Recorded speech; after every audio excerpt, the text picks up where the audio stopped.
Hi, my name is Jessica Dilworth, and I am a student guide at the Yale Center for British Art. I will be speaking about William Blake's Tempera on panel painting, Virgin and Child. The divine image for William Blake is humanity, not the humanity that we are familiar with, but an unbounded, undifferentiated humanity, one that exists in limitless emotions rather than in skin-wrapped individuality. Here is a poem written and illustrated by Blake. The Divine Image. To mercy, pity, peace, and love, all pray in their distress, and to these virtues of delight return their thankfulness. For mercy, pity, peace, and love is God our Father dear, and mercy, pity, peace, and love is man his child in care. For mercy has a human heart, pity a human face, and love the human form divine, and peace the human dress. Then every man of every clime that prays in his distress, prays to human form divine, love, mercy, pity, peace.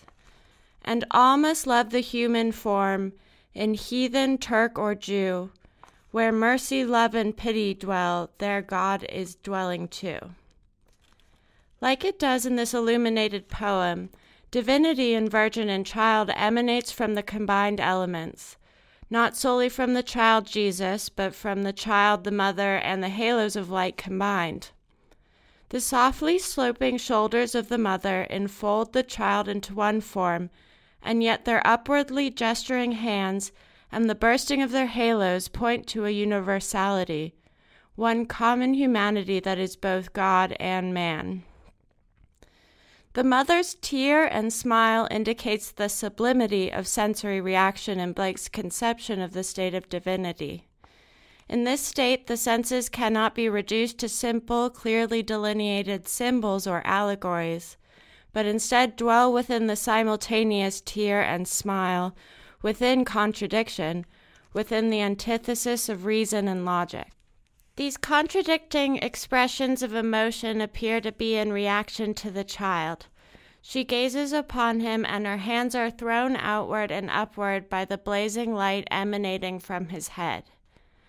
The child does not return this gaze, but stares outward, toward us but not at us, just slightly above or beyond our eyes.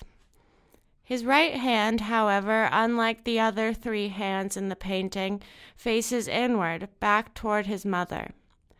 As he comes forth into the world, both resplendent in his own environment and moving toward ours, an idol of divine humanity, this prodigal son is also bound to and one with his mother.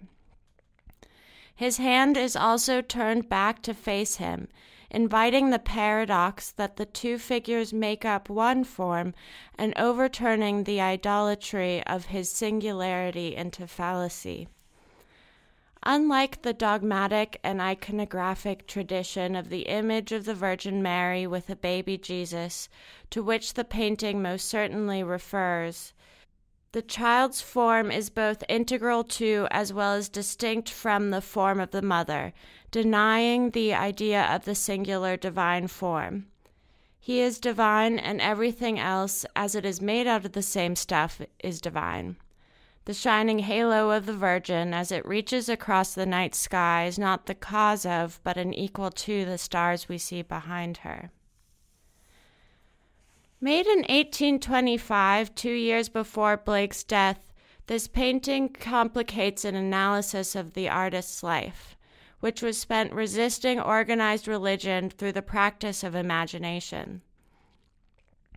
For someone who so vehemently protested the consecrated forms of standardized spirituality, maintaining that they imprisoned humanity in a state of death, the Virgin and Child seems an odd choice of subject, seeing that it is one of the most traditional tropes of Christian imagery.